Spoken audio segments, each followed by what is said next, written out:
Greetings, everyone. This is Payman Lorenzo, your host of the Leaders Without podcast. Today, I have a very special guest, my new good friend, Dilyana from beautiful Bulgaria, but right now she's in stunning Vancouver, British Columbia. We had a powerful chat a few nights ago. We connected a week ago on a summit that one of our good friend and former guest of my podcast, Anais, was hosting, and Dilyana was one of the key speakers. She was talking about the power of sleeping and sleeping organically and beautifully. So she had a powerful talk, and then I knew that I had to connect with her. We had a chat last week, and long story short, now she's not only she's gonna a guest on the podcast.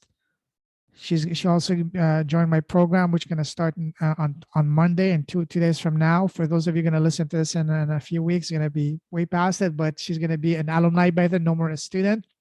But most importantly, more than a guest, more than an alumni and a student, she's now a friend of mine, and that's the most powerful thing. So Dilyana, welcome to the show, my friend. Thank you so much for having me, Raymond. It's my Very, pleasure to be here. very welcome. And just to tell a little bit more about you, because there's so much I told you just before going live, and also last time we talked. I have a feeling that this is not going to be just one podcast. We will do more 2 or 3 podcasts because there's so much we can cover about you, your story, your background, how you came to this country and what you're doing now. So many things we can cover, but let me just summarize in a short amount what you told me. That, as I said, you're from Bulgaria. You were a lawyer in Bulgaria. That's incredible. And now you came to Canada, starting building a new life. You moved a few years ago, and now you're working with helping women.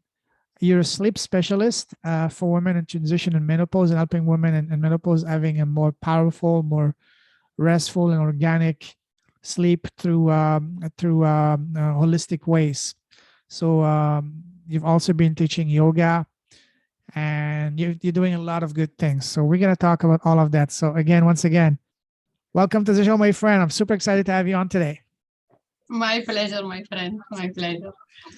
Awesome. So as I told you just before going live, I'd like to get to know you first and foremost as a person, human being. Ready? I'm ready. All right, let's go. So for people who don't know you, tell us, who's Dilyana as a person and as a human being?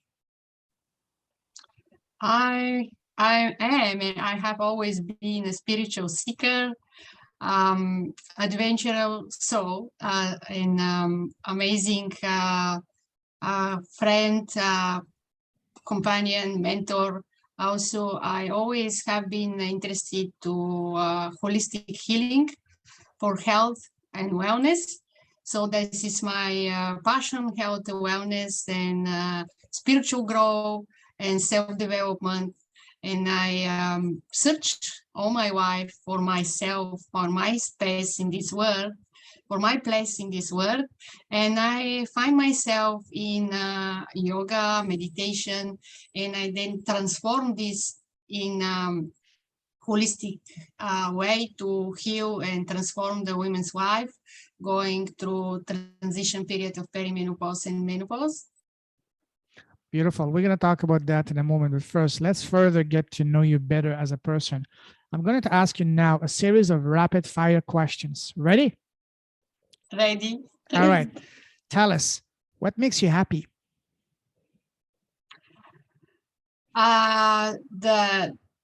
When the animal look in my eyes, when I saw innocent child to play on the playground, when I see the beauty of the nature, when I see a happy face in my family and friends, when I interact with other people and serve them in a better way that I can. Being in nature make me happy. Travel make me happy. Explore new things, meet new people, new person, new culture make me happy, and just be in peace in my own world and connect with my soul also make me so happy. Beautiful. Now, what makes you smile? I smile often, as you can notice already. I smile Yes. almost all the day, all the time. I just have this joy inside me that I cannot hold back. I cannot hold. I just can, through the smile, I just want to make somebody else better day, the day better, or the life better, make somebody smile. Because when you smile to someone, they respond to you in the same way, and like the world become more beautiful. Beautiful, love that. Now let's take the happiness factor a couple of notches higher. What makes your heart come alive? What makes your soul set on fire in a good way? My passion to serve others in a better way, to help with the health, whatever, however can in a natural way, to inspire and to motivate others, and to see their eyes and their face when they find really their passion and their way to be in a beautiful way with themselves. When they connect with their soul and mind in a beautiful way, they feel better about themselves. When I see that transformation, when I provide relaxation of others and this calmness, I really, my heart shine and I feel so happy. Beautiful. Now, on the other side of the spectrum, what makes you sad and angry? My heart is broken when I see so much injustice, and when anybody suffer, either it's animal or person or people, when they suffer, or it doesn't matter in which what is the reason of suffering. Either it's the health, either it's just life issue, what's happening. I'm very compassion, and it's that really any suffering and pain make me feel sad. I am totally with you on that. Absolutely. We're on the same page on that. Now, what scares you? Unknown sometimes, but I'm brave. I think Oh, I'm yes. brave. Given your path and Unknown. your story, yes, very brave. Yes, yes. But sometimes, yeah, it's scary going in something that I don't know at all and explore. But it's what excites me also, to explore new things, to go out of the routine, out of comfort zone. Very little thing actually can scare me. Except my own demon, maybe my shadow side. Yes, Sometimes. yes. Same here, same here. Now, what would you say is your number one personal superpower? I think to provide this relaxation and calmness to others, and to provide the confidence, the calmness, the relaxation, and if I can ease some pain with somehow in some way, that's really my power also, to motivate, to empower, to release the stress, to provide this relaxation. Beautiful, beautiful. Now, you mentioned traveling, and that's something that we both love. It's my drug. I'm sure your drug as well. Yes. Tell us, what was the very first trip you took? My very abroad, it was France. Wow. Very first trip, it was France, but not Paris. It was Nantes. I think in Nice. west. Yes, Western France. Yes. In west of France. Yes. What took you to Nantes? Was it vacation? Was it business? Was it school? I actually, my friend who decided to go there to work a little bit as a babysitter. Okay. And I decided also to go and improve I already knew French and studied many years French, but I never practiced in a real environment. So I decided, okay, that will be fantastic opportunity to practice my French, to improve my French, to learn more about the culture, because I'm going to live in the family. And with every day I help with their children and travel with them. So that will be a fantastic opportunity to improve my knowledge about the culture, about the people, and my language. Absolutely. And yes, your French is really good. We spoke French last time. And yeah, beautiful. I always love connecting with other French speakers because being on the podcast, I don't get much a chance of speaking French, but it's always good. So that was beautiful. Now, let me take you down a different type of traveling down memory line. Go back to when you were a young girl growing up. You know, when we're kids, people around us, family, relatives, teachers, friends always ask us, so, Dilyana, what do you want to become when you grow up? What was your answer as a little girl back then? You're gonna laugh. You're gonna laugh very much. Okay, go I ahead. want to. I wanted to be a lifeguard. A what? Lifeguard on the beach. Oh, really? Why? Nothing nothing about law, nothing about literature, nothing about uh, this high science, Mhm. just I wanted to, I don't know, I wanted, because I thought it's easy job, you're in the beach all the time. Just, Vacation, you don't pay to live. Yeah. eventually you can save some life. Just make sure when you're working there, please don't fall asleep, okay? Yes, and then make sure that it's not a danger in the water also. Yes, yes, yes. That's funny. That's awesome. Wow. Now, growing up, what was your relationship with school? Did you love school or hate school? I love learning. I love learning, even though I wasn't a high performer or student. I kind of was in the middle, but I love learning so much, so Mhm. much. I just even nowadays I always learn something new. I always learn new skills, new subject, new stuff. Yeah, I always learn. I think I'm eternal student. Me too. Me too. I love learning. So, what was your favorite subject in school? History, actually. I love Oh, history and geography me also. too. Wow. Yes, beautiful. What so you loved story. Was there any specific part of history that you loved most than others? Not really, but I think old story of creation when, yeah, you study from Rome Empire. I think it was fascinated with this time of Rome Empire and Roman yeah, Empire. all the kings and queen in this time when everywhere.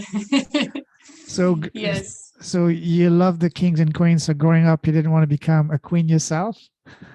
I thought maybe it would be nice to be princess at all.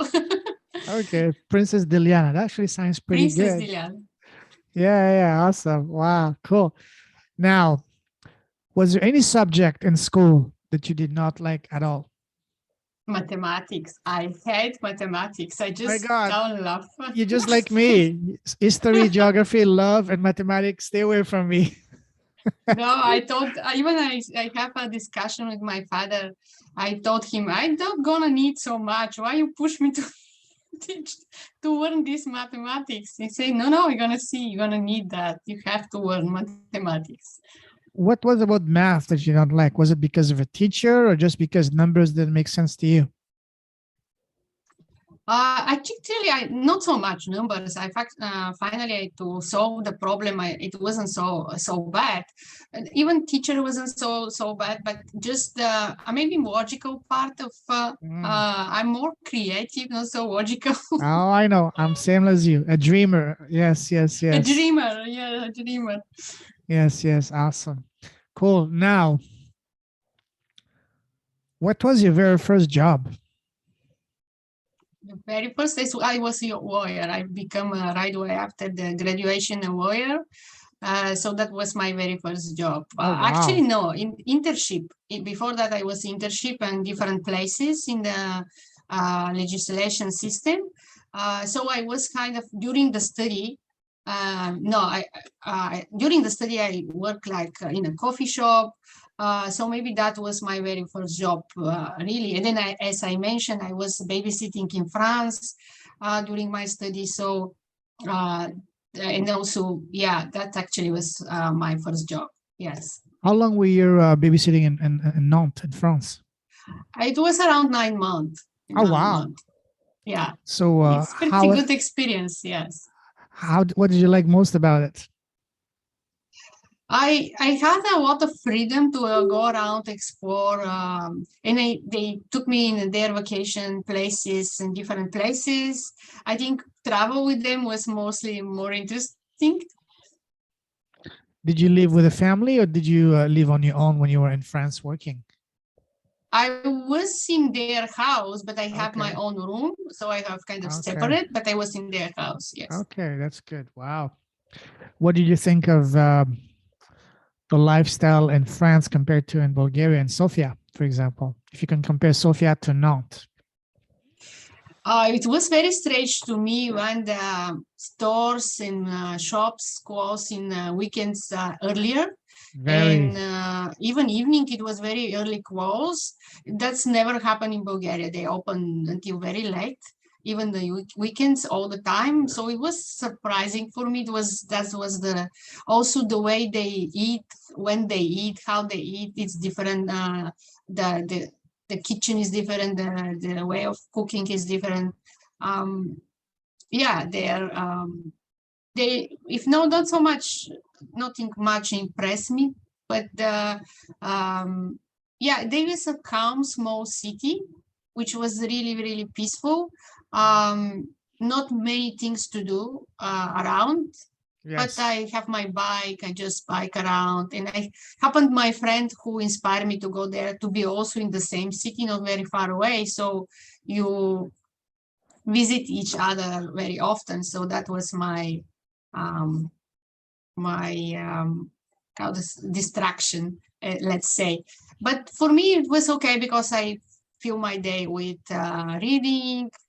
When I was free and didn't work, or just study the French. And then for me, it was more practicing the French. It was, yeah, I was focused more on practicing the French. Did you also go to school while you were in France, or did you? Yes, yes. Actually, in the morning, every morning, I went to school for language. Yes. Okay, beautiful. Was it easy for you to learn the language, or was it because French is not an easy language? It's not easy, but I learned from when I was 8 years old.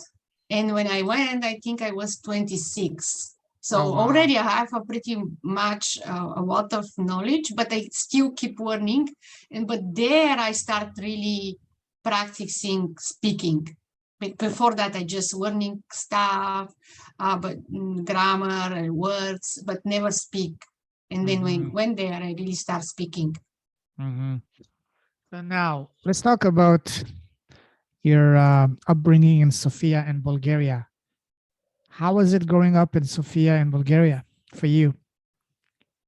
I was very happy childhood and teenage years and young age, very, very happy, very peaceful and calm. I play a lot, I do the different sports. It was the interesting dynamic. Um, there during when I grow up, I was always with outside playing some with my friends, or just visit friends. And then growing up as a student, we used to have a lot of parties. And it was kind of Bulgarian love go to restaurants. Oh yeah. Almost not only Friday, but Friday was tradition.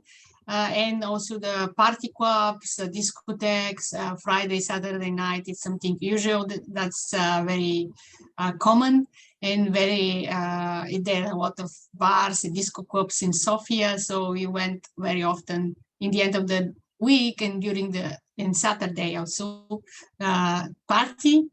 And yeah, I have very, very nice years there. I'm going to ask you a very newbie question. How cold does it get in Sofia in winter?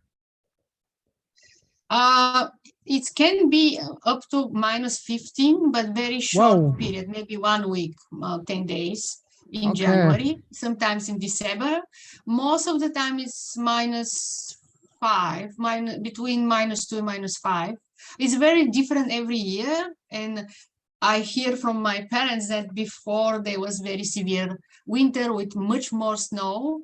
There was in my childhood years with a lot of snow, but there is also without any snow. very, very mild winter. So we're very different every year, from year to year. But Sofia is in the bottom of the mountains. Of Okay. course, we are influenced from the mountain. Sure. It's a little bit colder. It's very, very close. So we also very often went to the mountain every Friday, Saturday, and Sunday to hiking. Or some people skiing in the winter. We have very good resorts for ski in the winter, and very good resort for seaside or beachside in the summer. Absolutely. Wow. That's amazing. Now let's move forward.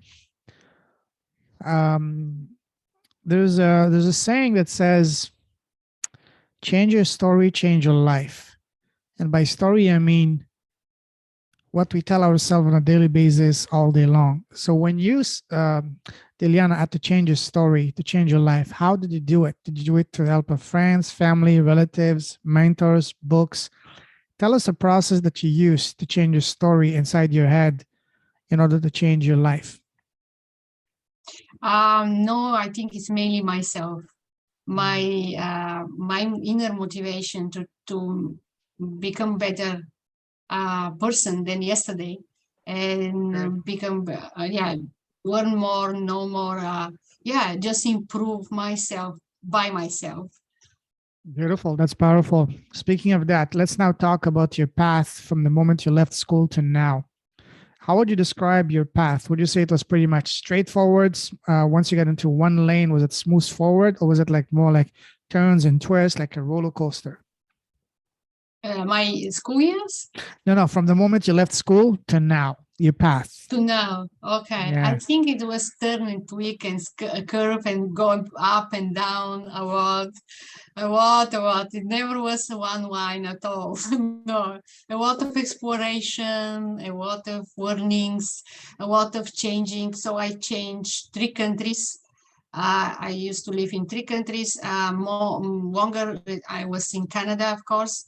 I changed few university. I changed maybe more than 5 times career.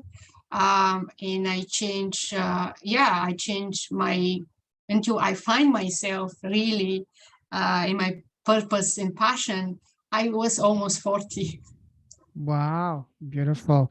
So tell us now, let's take it step by step. Tell us, how did you leave Bulgaria? Because we talked about it last time. It was quite an adventure. So tell us in a summary, how did you leave Bulgaria and why did you leave Bulgaria to come to Canada?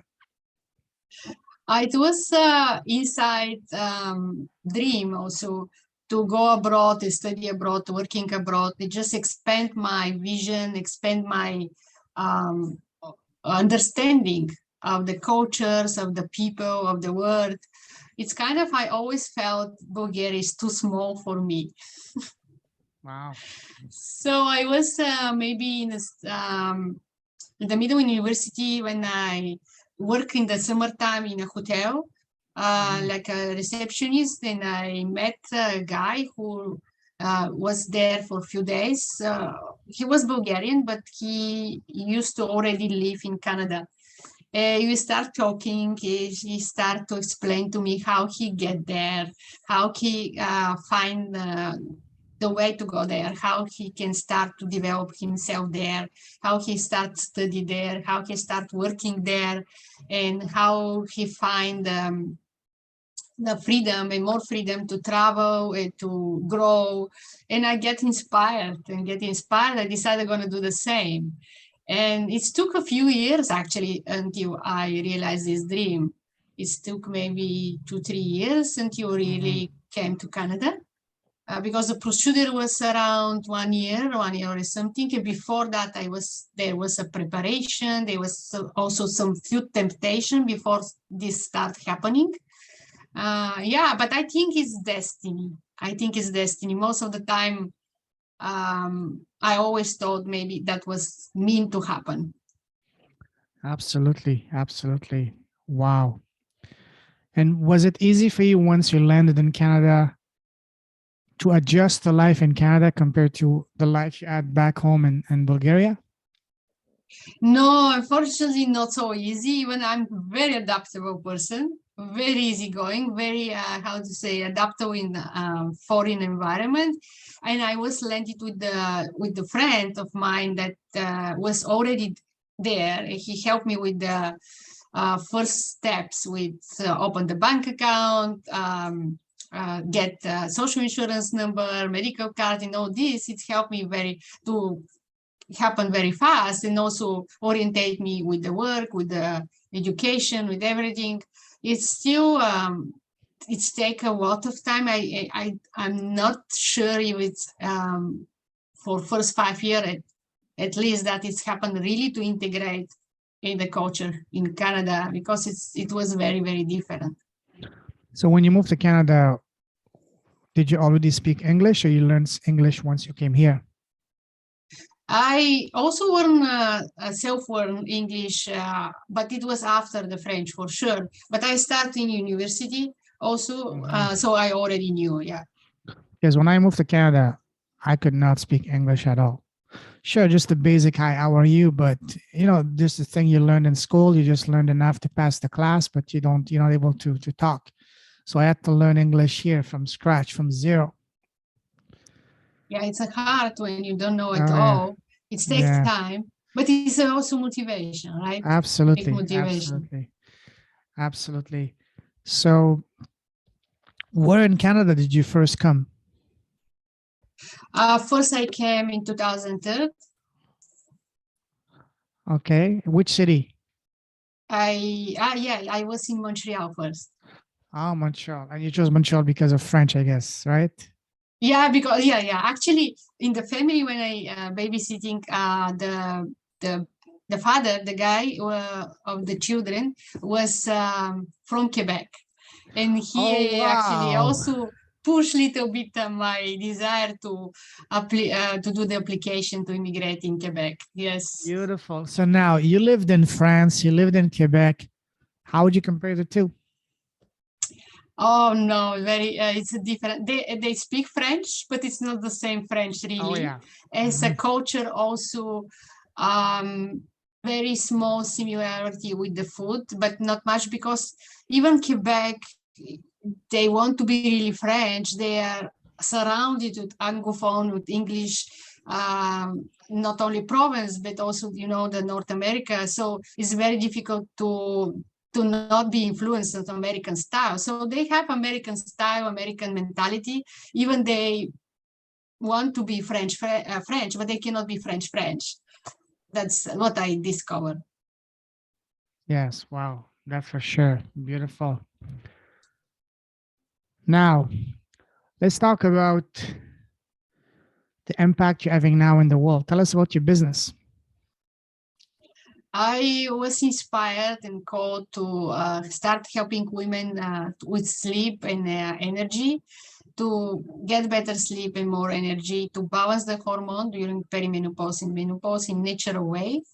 I always was about the natural way of healing. Through breathing exercise and breath work, I help with to manage the symptoms, to manage the stress, and to calm the mind to be able to sleep, and then also to boost the energy in order to perform better, feel more energized, feel better about themselves. Beautiful. So, among all of the, why did you decide to focus and become a sleep expert?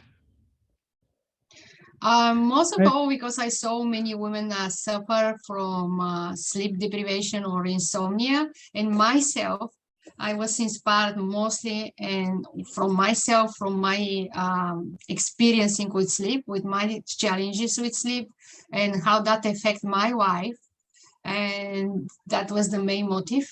And then I decide to what I discovered that's really helped me to help others also in the same way. Powerful. Now, what would you say is your exact ideal client? It's a woman entrepreneur who have a small business or business, and she is running all the time. She's under the stress all the time, and also she has stress in their family. Maybe she has aging parents that she need to take care of them, and she has a grow up children. Maybe they leave the house, but maybe not they're still in the house. They need some also support and help, and she kind of is in the time of questioning yourself what is her need, what she need to, how she want to show up in the world, how she want to perform, what she need to change in order to feel better about herself and what she contribute in the world. Beautiful. And how long have you been doing this? I start from when pandemic start to transition from yoga teaching to this modality, to this helping women in this way, in creating the courses, creating the workshops, and I'm coaching also one-on-one. And yeah, I just from almost 3 years. Beautiful. Now, there's so many questions I wanted to ask you, but one question that comes to mind is, so you said you were a lawyer in Bulgaria. Were you able to practice law in Canada again, or was too difficult, too long to get all the credentials being accepted and all that? Yes, I had to go back to school for more years and then specialize again. Find what I want to, where I want to go, public notarius or lawyer. And I didn't find this force inside me to keep going with this study again and for one period of time. How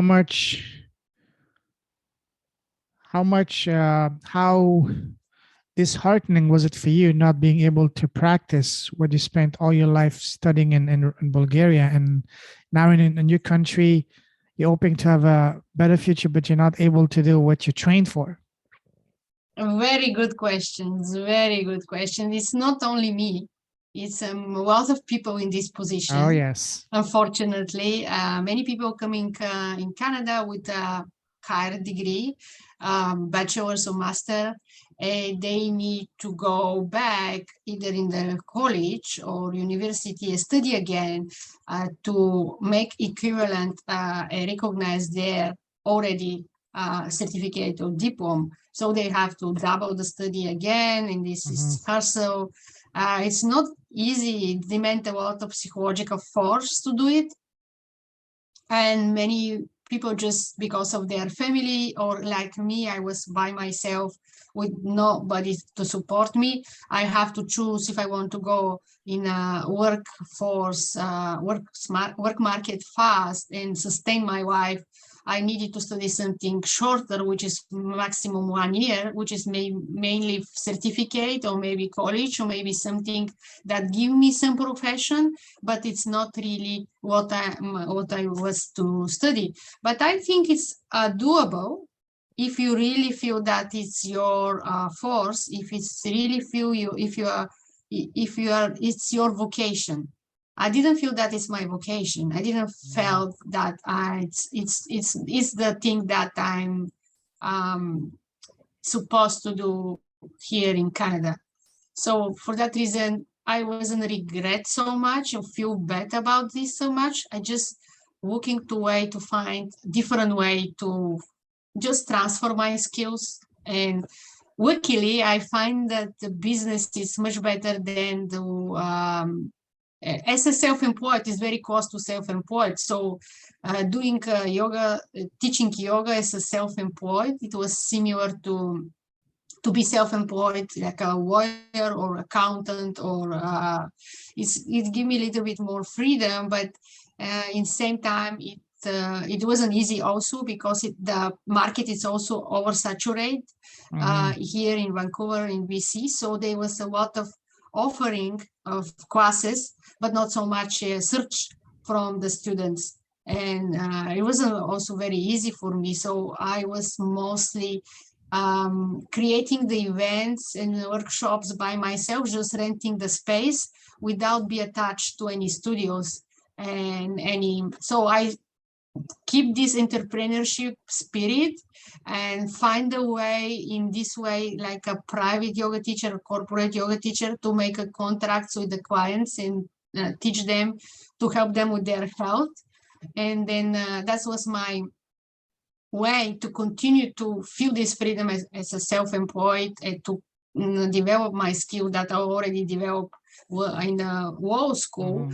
And then I find that actually my inside force also is a kind of intuitive healing. And just keeping this direction, I just start to thinking how to expand the business and how I can help actually the women with different chronic pain, with different issue and emotional, mental, physical. And it's come up to me this menopause. I don't know why, from where it just come up, just inside, feeling that because they suffer mentally, emotionally, physically, if I can touch all these points with my knowledge of and holistic healing with breathing and yoga, that's maybe will be very beneficial for them. So that inspired me to go in this direction. And I just forget about law, forget about corporate world, forget about Yes, working for somebody. I agree. That's a wise move, because nothing beats, working for your own and not having to ask someone for time off or breaks or anything, and you're the boss. Absolutely. But with that comes more responsibility as well, Of course. But yeah, there's both sides always. It's not only the one. Yeah. So let's get back to your business now. So how do you work with your clients? Do you work mostly one-on-one in small groups or in big groups? I work in small groups, and I have also mixed with group coaching with individual coaching. Yeah, and I can have only one, also additional one-on-one, but one-on-one for me is a little bit more expensive because of my time. And my main offering is a group coaching, small group, for women that I do that regularly every 2 months, and or I plan to have a little bit longer program after a while, which will be 1 year. Beautiful. Now, share with us an example of the most remarkable transformation you've seen from one of your clients so far. I saw many, actually. I saw so many. I love that. Yes. And then when they find the breathing, the proper breathing, how they help with the menopause symptoms and sleep, they was amazed because they didn't know that just these simple tools, and it's actually free tools, breath, can help so much with the health, so much with the hot flashes, so much with the sleep, even with weight gain can help if you learning to breathe properly. It's really for stress management and for all the symptoms is the tools that can really be helpful for all your life to have it in your toolbox. Beautiful, beautiful. Now, let's talk about what's that? Let's see. Okay, that's fascinating. Wow. Now, let's talk about causes. What would you say for you, Dilyana, as a cause that you're deeply passionate about? Environment. And yeah, environment, and also animal. I'm an animal advocate. I'm a vegan, and also I want to help people to go more plant-based. And I think that's related to the environment and what's going on right now with deforestation and with climate change. Beautiful, beautiful. Yeah, that's something I'm also passionate about, because the environment, we only have one planet so far, and we have to take care of it. Just like you have to take care of your house, you have to take care of our planet as well. That's powerful. Now, let's start wrapping things off. And to finish, I'd like to ask you a series of rapid fire questions on advices. Ready? I'm good. I'm ready. Yeah. All right. Excited. So what would you say has been so far for you the best piece of advice you've received? Very good question, actually. Thank you.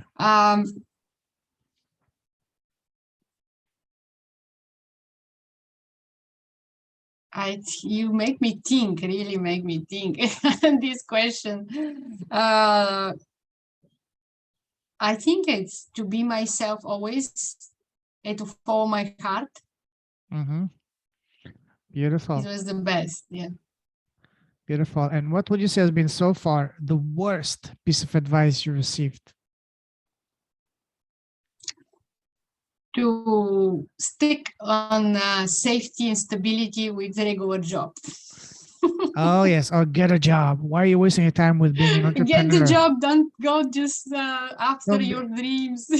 Don't be crazy. Play it safe. I hate that. Yeah. Yes, absolutely. Now, imagine that you were blessed with a time machine and you can go back in time and sit face to face with the 18-year-old Dilyana. Knowing all that you know now, what would be the number one piece of advice you would give to her? I think, again, follow your heart, follow your dreams, and never give up. Doesn't matter how difficult it seems, how difficult it is. Yes. Beautiful, powerful. Now, you will get your podcast soon. So imagine you have your podcast now today. And today you're interviewing the most special person in your life, which is yourself. What is the number one question you want to ask yourself on your podcast? What inspired and motivated you to create this podcast? And what would be your answer? Meeting interesting people and have meaningful conversation. Beautiful. That's what podcasting is all about. Absolutely. Now, the last question I will ask you, and that's my favorite question. I always keep that for the last one. What is the smallest thing you've done in your life that has had the biggest positive impact in both your life and business? For me, for example, has been starting my podcast. What about you, Dilyana? And by small, I don't mean something small. I mean the one thing that you've done that has had the greatest positive impact. The moment I decide to create my own business, to go with my dream, at the moment I think that changed my life. Beautiful, powerful, love that. And if someone wants to connect with you, what's the best way to do so?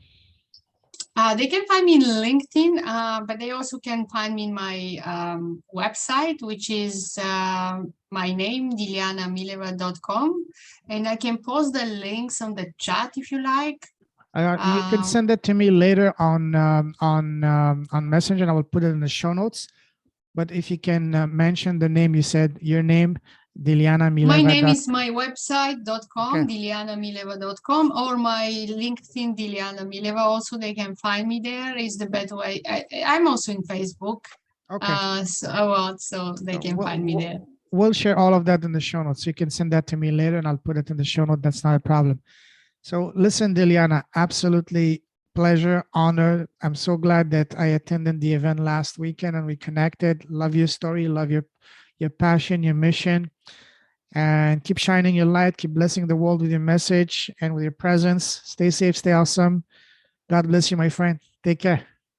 Bye-bye. Thank you. Same. Bye-bye. Bye-bye.